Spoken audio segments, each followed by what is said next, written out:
matin qui commence justement. Nous allons commencer par le Cameroun. Le bi-hebdomadaire camerounais repère dans son édition de ce vendredi. Titre: avant sa fuite du Cameroun, le président ambazonien avait détourné 250 millions de francs CFA à AES Sonel. Le journal relève d'ailleurs que ce dernier était un ancien cadre de la société de production et de distribution de l'énergie électrique. Ayoub Julius Tabé, c'est son nom. Il fait d'ailleurs la grande une du journal. Il a été licencié en 2006 pour faute lourde. C'est après ce confinement qu'il s'est installé au Nigeria. Aujourd'hui, on ne sait par quel subterfuge, il s'autoproclame président de l'Ambazonie. Quel leader? C'est la grande interrogation de nos confrères. Thierry Niopel, je pense que vous suivez l'information et surtout la grande crise anglophone, en tout cas dite anglophone. En réalité, c'est une situation qui ne saurait laisser aucun Camerounais indifférent. Et comme nous sommes des Camerounais et vivons au Cameroun, nous suivons cette actualité avec beaucoup d'intérêt et surtout nous sommes spécialisés en des questions politiques.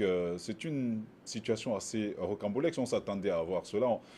Vu qu'il a commencé, je sais une chose, c'est qu'on va fouiller, on va faire fouiller dans des poubelles pour ressortir la moindre information qui pourrait le mettre en difficulté. Parce que justement, Sissikou Tabé Julius Ayouk, il faut le souligner, a d'abord été, il a travaillé au Cameroun, notamment à USONEL, et ces derniers temps, on nous révèle qu'il a détourné pratiquement 250 millions de francs CFA. C'est important avant de s'enfuir pour le Nigeria. Aujourd'hui, il se retrouve aux États-Unis avec toute sa famille, ça il faut le souligner, et c'est de là-bas qu'il tient des discours flambeurs. Mais il faut dire qu'au-delà de cette information, ce qu'on ne relève pas beaucoup, c'est qu'il y a des enjeux pétrolifères à l'intérieur. Et selon certaines informations, depuis 2012, il aurait signé des accords avec une société canadienne spécialisée dans le domaine du pétrole, Kilimanjaro Capital Limited. C'est une entreprise qui manipule beaucoup, en fait, qui joue beaucoup dans beaucoup de pays, notamment on l'a retrouvé du côté de l'Angola dans l'affaire du Cabina. On les a également retrouvés notamment du côté du Zimbabwe. Maintenant, ils sont au Cameroun. Donc, il faut s'attendre justement à ce que cette affaire aille jusqu'au bout. Parce que cela fait pratiquement 5 ans, en 2012 et 2017, cela fait 5 ans. Donc, certainement que Sissoko est sous pression parce qu'il a signé des accords faisant croire qu'il va travailler avec cette entreprise pétrolifère, justement. Une fois qu'il sera en fonction, il a certainement eu des moyens pour le faire, parce qu'on ne comprend pas comment il a pu mobiliser autant d'énergie, autant de moyens en sortant des drapeaux, des passeports, de la monnaie.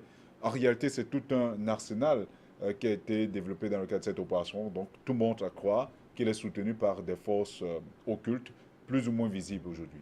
Justement, Albert Anatola, ici, puisqu'on parle bien sûr de ce monsieur qui avait détourné 250 millions de francs CFA à AES Sonel, aujourd'hui soutenu par des forces invisibles. Tout à l'heure, Thierry peut le souligner déjà, une monnaie, des drapeaux, sans oublier bien sûr des édifices. Il a besoin de faire pas mal de choses en moins d'un temps.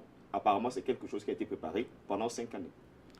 Oui, écoutez, je voudrais d'abord revenir sur le personnage, c'est-à-dire la moralité et la perspective du personnage.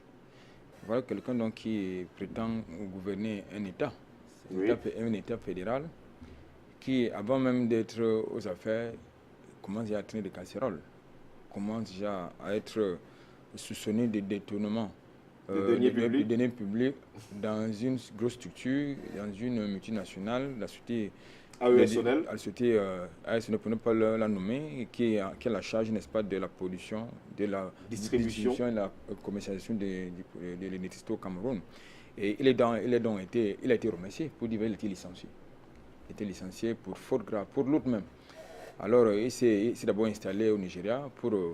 vous savez que la plupart de nos compatriotes anglophones, généralement, ils commencent d'abord par mettre pied au Nigeria. Ensuite, soit ils vont en Grande-Bretagne ou bien aux États-Unis. Mais pour le cas de Sissoko Ayouk Tabé Julius, il a maintenant mis ses pieds aux États-Unis, où il tient un discours enflammé à ses partisans. Et pousse des enfants en tout cas dans les rues. Mais donc ce qu'il faut quand même dire, c'est que je remets un peu je mets un peu en doute, n'est-ce pas, si c'était le cas, cette convention qu'il aurait signée avec des manières du pétrole. Parce que le sous-sol camerounais, les ressources naturelles camerounaises, ça ne se gère pas comme ça. Monsieur Sissoko n'a pas, il n'a pas le profil politique ni représentatif pour pouvoir négocier des ressources camerounaises avec, de l'exploitation des ressources camerounaises avec des tiers, je veux dire des étrangers, parce Sachant que... justement qu'il devait créer le désordre pour créer un État. Non, il ne peut pas. Il ne peut pas parce que le sous-sol camerounais est géré par un département ministériel connu au Cameroun, qui est le ministère de l'eau et de l'industrie. Et ensuite de l'eau et de l'énergie, qui s'occupe quand on commande un exploit. Donc il s'agit de plusieurs ministères qui interfèrent dans la gestion de ce genre de projet. Je doute fort, j'ai donc le sentiment que ces gens sont peut-être fait escroquer, soit financièrement, soit politiquement, ou alors moralement par M. Ayou. Je crois qu'il est donc de bon ton de sa part d'agiter l'épouvantail de la sécession, du génocide, parce qu'il y a un mot qui revient de plus en plus. Le mot génocide, justement. Je ne sais pas qui va organiser ce génocide et contre qui.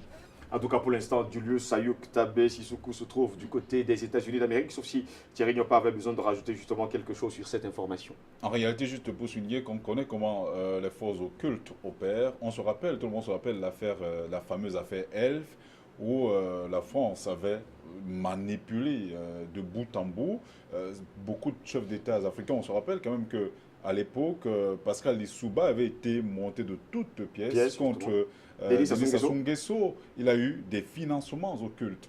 Et au point où il a dû mettre à mal Sassou Nguesso, qui a fait quelques concessions, c'est quand Pascal Lissouba n'a pas respecté le deal qui avait été signé avec la France et avec Sassou Nguesso, qu'il a une fois de plus été combattu par la même France avec l'appui de Sassou Nguesso. Donc, en réalité, il est clair que de pareilles opérations ne sont pas des opérations claires, ouvertes. C'est la raison pour laquelle M. Ayouk, n'ayant pas la qualité nécessaire, encore moins le profil pour le faire, est en train de créer ce désordre au Cameroun. Et pour rendre ingouvernable le Cameroun, rendez-vous compte que le Cameroun est attaqué du côté du Grand Nord oui. Par la secte islamique Boko Haram, du côté de l'Est par la Séléka, les rebelles de la Séléka, et maintenant il y a le Sud-Ouest et le Nord-Ouest qui font l'objet de quelques remous avec la complicité de quelques hommes politiques à mal de popularité, notamment Nidjon Fundi. Donc on peut comprendre cette volonté déstabilisatrice de Sissoko Ayouk Julius Tabe, mais on est sûr d'une chose, c'est qu'il ne réussira pas dans cette manœuvre.